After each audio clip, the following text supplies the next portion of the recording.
जय हिंद। देखिए, हार्ट में हम आपको हर एक चीज़ बता दिए थे। हार्ट की जांच जो की जाती है वो ईसीजी के द्वारा की जाती है, इलेक्ट्रोकार्डियोग्राफी। ईसीजी का फुल फॉर्म होता है इलेक्ट्रोकार्डियोग्राफी ईसीजी। ईसीजी के लिए शरीर पर 12 अलग अलग जगहों पे लीड लगाए जाते हैं, जिसे हम लोग ईसीजी लीड्स कहते हैं। समझ में आया?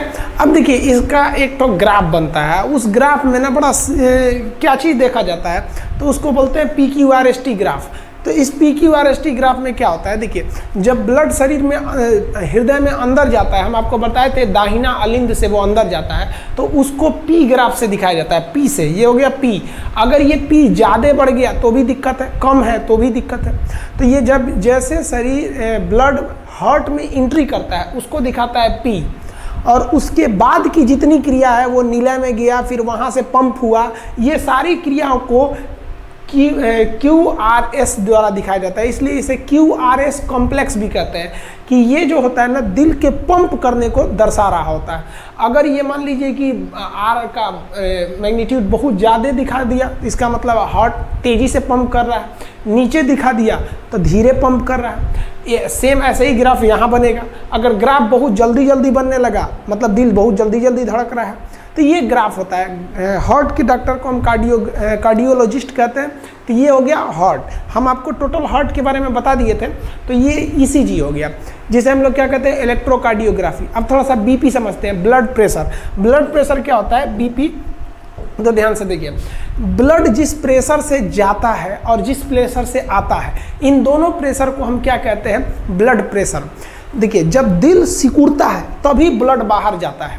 दिल के ऐसे हो जाने का सिकुड़ जाएगा, जब पचकेगा तभी ना ब्लड जाएगा। तो दिल के पचकने से ब्लड बाहर जाता है, उसको हम लोग कहते हैं सिस्टोलिक। यानी जितने प्रेशर से गया उसको क्या कहते हैं, सिस्टोलिक। और लौट के कितना से आ रहा है, डायस्टोलिक। यानी कितना हुमच के ढकेला है दिल, वो क्या हो गया, सिस्टोलिक। और कितना लड़ कर वापस कितने स्पीड में कितने प्रेशर से आ रहा है, उसे हम क्या कहते हैं, डायस्टोलिक। इसी सिस्टोलिक और डायस्टोलिक प्रेशर के अनुपात को हम कहते हैं ब्लड प्रेशर। नॉर्मली ये होता है 120/80। यानी 120/80 अगर आपका बीपी है तो वो नॉर्मल है। ये आप देखे होंगे बीपी कैसे नापता है।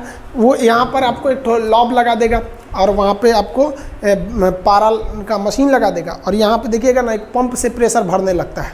उसको प्रेशर भरेगा और उसको प्रेशर को भर देगा 200 तक, और उसके बाद से यहाँ एक आला लगा देगा और प्रेशर को खोलेगा। प्रेशर जब खोलेगा ना, तो आप देखिएगा उसमें आवाज़ आएगा, इस तरह से प्रेशर खोलता है। और प्रेशर खोलते के बाद ध्यान से देखिए, वो कुछ सुनता है, उसको एक डब से आवाज़ सुनाई देगी, टिक से आवाज़ सुनाई देगी, तो समझ जाएगा कि ये सिस्टोलिक का प्रेशर है। और वो आवाज़ चलते रहेगा, टक टक टक टक टक टक टक टक टक, और जहाँ वो आवाज़ बंद हो गया वो समझ जाएगा कि ये डायस्टोलिक है। तो मान लीजिए अगर मेरा ब्लड प्रेशर नापा गया और 200 तक वो पहले प्रेशर दिया हुआ है, उसके बाद से प्रेशर खोल रहा है, आला लगा के सुन रहा है। अगर उसको आवाज़, पहली आवाज़ सुनाई दी 130 पे, तो ध्यान देगा कि सिस्टोलिक कितना था, 130। और उसके बाद वो आवाज़ कंटिन्यू कर रही है, टक टक टक टक टक टक टक कर रही है, और वो बंद हुई कितने पे आके, 90 पर। तो कहेगा भैया आपका ब्लड प्रेशर जो है ना 130/90 है, यानी नॉर्मल से थोड़ा सा ज़्यादा है। ये उतना खतरनाक नहीं माना जाता है। हालांकि आप यंग लड़के हैं, स्टूडेंट, सबका ब्लड प्रेशर ज़्यादा ही रहना चाहिए। बीपी ज़्यादा रहेगा ना तो आपको काम करने में मन लगा रहेगा, और कम रहेगा ना तो देहात में बोलते हैं ना, दहिया भरियाया लग रहा है। भरियाया नहीं है भाई, बीपी लो है। तो ये है आपका नॉर्मल बीपी। तो ये आप नॉर्मल बीपी समझ गए। अब हम लोग समझते हैं कि बीपी हाई किसे कहते हैं। हाई बीपी में क्या होता है, दोनों हाई हो जाता है, यानी सिस्टोलिक और डायस्टोलिक दोनों। ये 150/90 हो जाता है या 150/100 हो जाता है, तो वो क्या हो जाता है, हाई बीपी में चले आते हैं लोग। हाई बीपी को हम हाइपरटेंशन भी कहते हैं। बीपी हाई हो जाना भी ख़राब चीज़ होता है, उसमें भी बहुत ज़्यादा बीपी बढ़ जाता है, हार्ट वगैरह पे इफेक्ट पड़ता है उसका। प्रेशर ज़्यादा हो जाएगा तो हार्ट अटैक का खतरा हो जाता है।